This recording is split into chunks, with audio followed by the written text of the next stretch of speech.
Greetings everyone, my name is Dominic and today you're tuning in to the Comic Book Report, where we review comic books and graphic novels so you can get an idea of what to read. And today I've gone ahead and prepared another list video for all of you. Today we're going to be looking at 5 great non-omnibus hardcover editions. I find that so often in this comic book YouTuber space, it's really easy to get caught up on omnibus editions, especially for people like me who like these collected editions, and I really do. It's a great prestige format, but there are so many other formats that have some great reading experiences, and so today I thought we'd look at some hardcovers that are not omnibuses that I still think are noteworthy for one reason or another. Before we dive in though, I would like to shout out our channel sponsor, OrganicPriceBooks.com. If you're looking to pick up your own comic book collected editions, maybe some of these hardcovers, I encourage you to check out their website. You can find a link for it in this video's description, and if you see anything there you like, you can actually use my discount code at checkout, TheComicBookReport, to save $2 off of your order.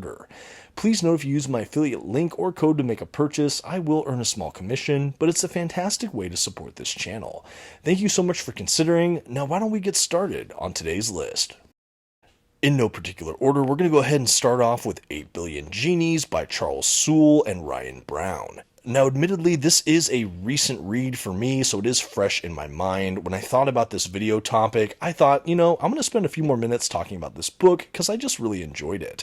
Now, this is an oversized hardcover edition with no dust jacket. It came out from Image Comics, which is my personal favorite independent comic publisher, but this is a really great book. I think it's overall just an 8-issue series, and it tells the story of what if everyone on Earth simultaneously got a genie that would give them one wish. Now, there are a couple conditions and caveats, but that is the premise for this book, and it just spirals out from there. Basically, the series starts moments before these genies show up, and across those 8 issues, we kind of go for a very long time. I won't spoil it, but for quite a bit in this world after that point. You get to see what so many people wish for, but we focus on a small group of characters that initially are all around this local bar, right when the genie event occurs. It's just a brilliant book. I think it's really masterfully crafted.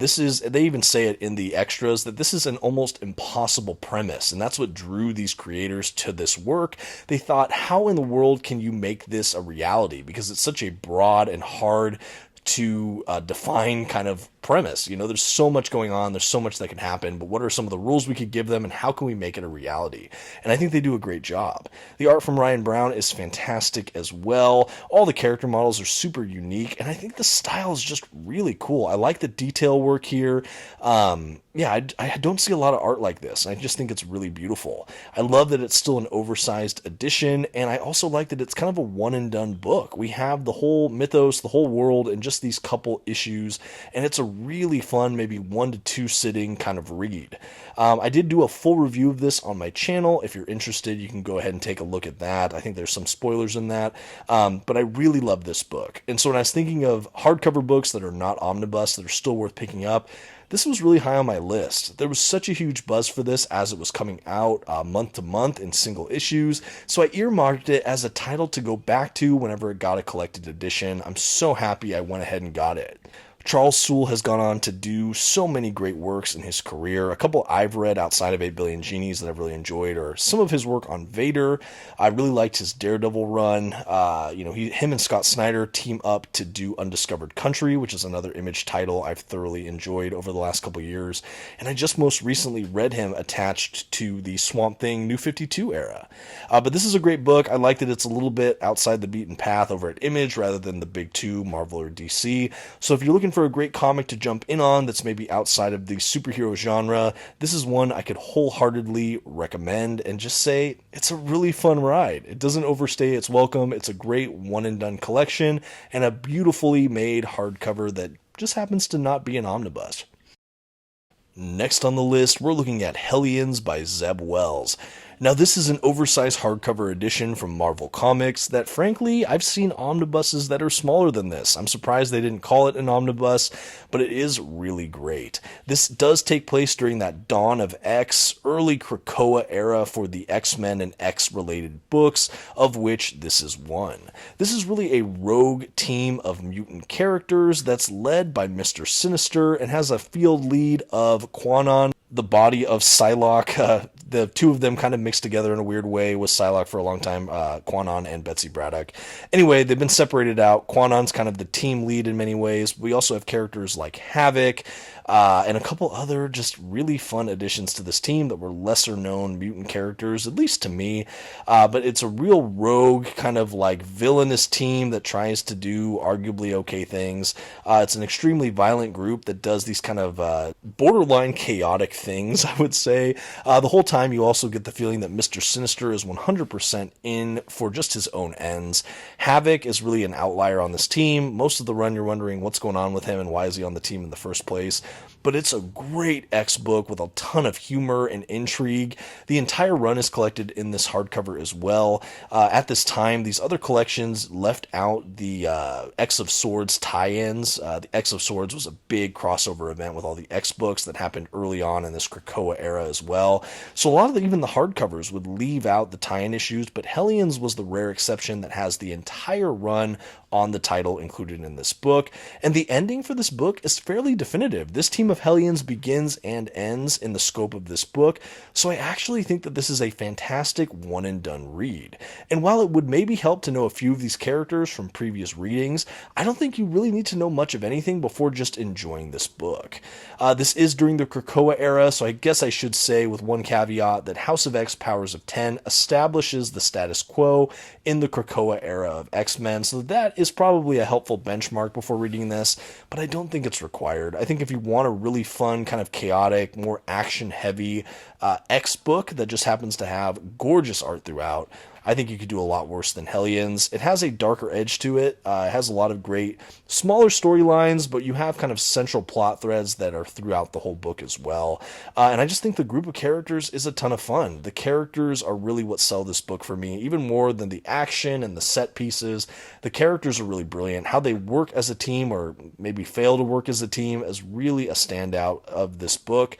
Overall, it is a Krakoa era book that is easily in my top list. I was later to the party reading this, but I'm so happy I finally got a copy.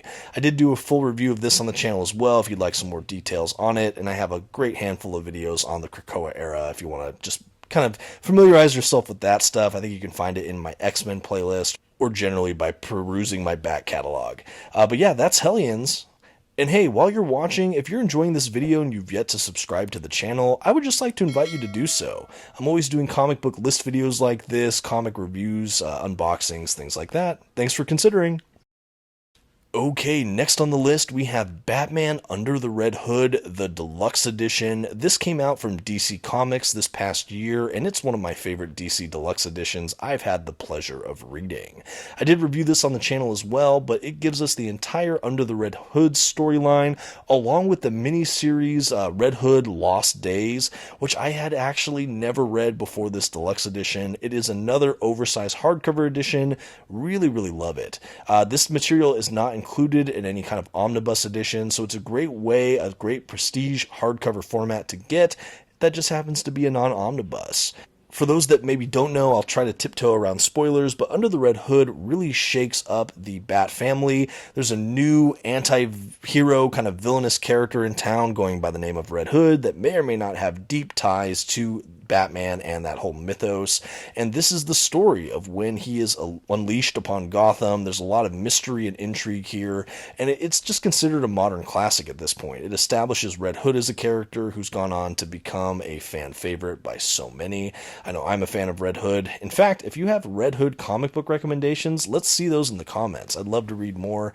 But yeah, this is Under the Red Hood, and after the Under the Red Hood comics, we actually have what I mentioned earlier, Red Hood, The Lost Days, and that comes at the end of the collection, and with good reason. It is basically a prequel that leads into Under the Red Hood, but it spoils a lot of plot elements, so it's definitely better to be read afterward.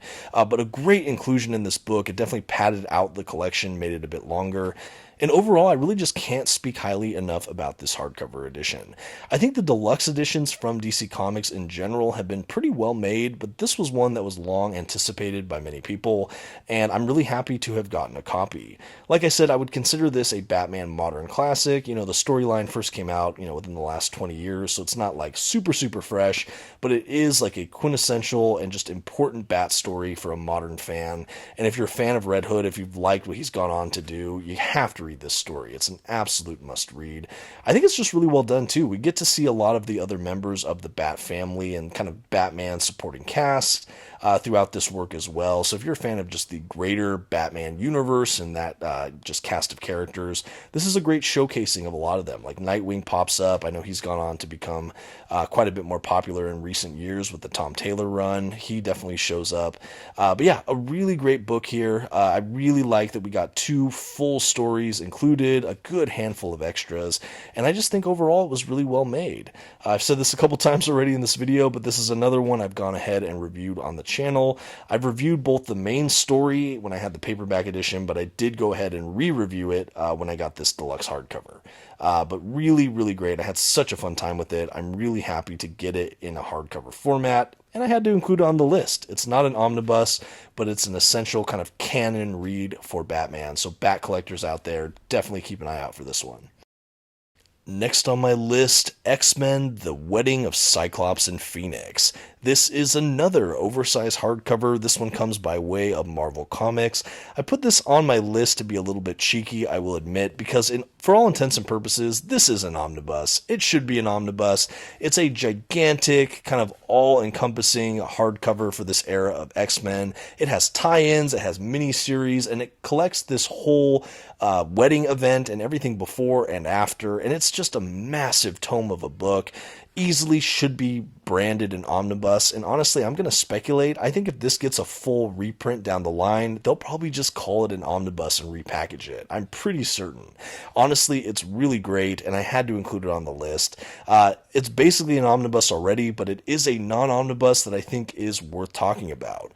For all my X-Men fans out there, maybe you're a purist and only collect omnibus editions, well, I would definitely recommend trying to pick this one up. The stories in here, I had never had the chance to read before, and there are some around this story I had not read either, so this chapter of X-Men was kind of a big black hole in my reading history, and I still felt like with this book alone, I could dive in and it filled in the gaps I needed to still thoroughly enjoy this book. Now, most notably, I would say for fans of Wolverine, he is basically absent for this entire book. And though I always love to see Wolverine in an X-Men book, I don't think this collection suffered without him. We got a showcasing of a lot of other great X characters, like, of course, Scott Summers' Cyclops and Jean Grey's Phoenix. Really, obviously, they're at the focal point of this collection because this does include the wedding issue. But we got other great issues with characters like Jubilee. I would say Psylocke has a lot of great notable appearances in this.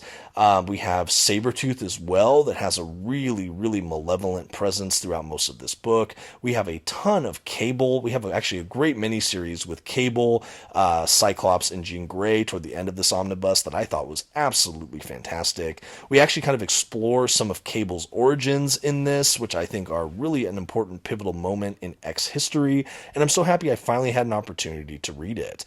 I don't know what I expected with this collection, but it was more than whatever that was. It exceeded every bar I had for it, and this was just such a fun collection of stories. Like I said, I think that without knowing a ton about X-Men, even if you just know a couple of these main players, this is a book that would really satisfy, I think, that demographic as well. And certainly if you're a longtime X-Men fan that maybe only collected omnibus, I would still recommend picking this up. It's the size of an omnibus in all the dimensions. It just maybe doesn't have that logo, but for all intents and purposes, this feels like an omnibus, and it's fantastic.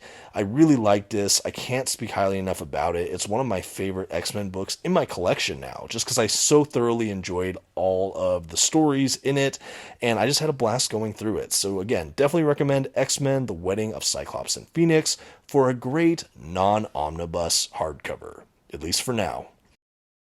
And last but certainly not least on our list video for today, Aquaman Andromeda by Rom V and Christian Ward.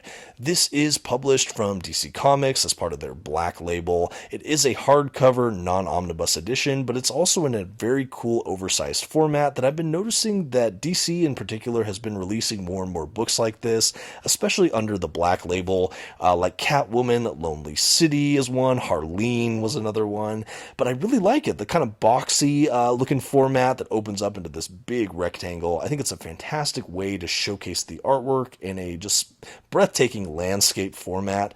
I really think these books are fantastic for art-heavy books, of which I would say Aquaman Andromeda absolutely is. Now, this is, I think, a 3-issue book. You know, it's not overly long. I did review it on the channel as well. But I just so love this book. I think for fans of things like Michael Crichton's Sphere, or kind of undersea, kind of cosmic kind of horror, or thriller, or psychological suspense, sci-fi stories, this might be right up your alley. I really like it, and it struck a chord for me as a fan of some of those genres and subgenres. Aquaman is in this book, but he's almost a secondary character. His presence is not really the main point of this book. It's really about a group of scientists, a couple military members, mercenary type figures, who all go aboard this submarine and go on this deep sea expedition. Along the way, they're trying to be thwarted by Black Manta, amongst some other things going on. Basically, this craft appeared to have fallen from the sky in kind of international deep waters, and they're trying to study it for science, trying to beat anyone else from observing it. But as you go, there's a level of psychosis that begins to ensue with the crew, a lot of strange things happening at the bottom of the sea, and things just kind of spiral out from there. It gets very bizarre. The art throughout from Ward, I think, is gorgeous. It has this kind of pastel, impressionistic feel to it, but it really just evokes this strong tone of like alien, otherworldliness. I never felt quite safe reading this book in a really good way. Like I said, if you like science fiction, cosmic horror, thrillers, this is just really great. I've seen some mixed reviews on it, but honestly, I am a huge fan, unapologetically huge fan of this book. I've recommended it to family members even who are kind of just dabbling in comics, just because I think it's really strong. I am a fan of Aquaman, but like I said, he's so like unimportant in the scope of this book, but his presence is still felt, and the character model for Aquaman we get is really spectacular and interesting. I think we even have some like barnacles and corals growing off of him and stuff. Anyway, he looks like a Greek statue. It's just really cool. But yeah, really, really love this book. I think it's a great hardcover story, a great one-and-done story as well. You don't need to know anything about Aquaman or comic books to enjoy it. It doesn't feel like a superhero narrative. It feels, like I said, psychological thriller, sci-fi, cosmic horror, but really fun stuff here. Highly recommend Aquaman Andromeda. And can you believe it? We're already wrapping up the list for today. This was 5 great non-omnibus hardcover editions, and honestly, I had so much fun making this video for all of you. If you enjoy it, let me know in the comments. I might have to go back to this prompt. I know I've done it with paperbacks and stuff, but it's really fun to focus on a format to give it a little bit more love. I don't think comic book collected editions all have to be omnibus. There are so many other great formats and stories that are only collected in certain ways, and these are just some of my favorite non-omnibus hardcovers. But I know, of course, with a topic this broad, I'm missing a ton of great books, and I'm hoping that's where you can come in. In the comments section, if you have a hardcover edition that's not an omnibus that you love, you think is recommend worthy for whatever reason, throw those recommendations in the comments. I'd love, like I always say, for the comment section to look like a great wall of recommendations. Let's maybe get some discourse going. Let's get some other comic fans up in here just talking about great books. Thank you so much. I really appreciate everyone watching. And that's going to do it for today. Until next time, this has been the Comic Book Report. Please don't forget to give this video a like, that comment we talked about, and maybe share the video with a friend. Thanks so much. Have a good one.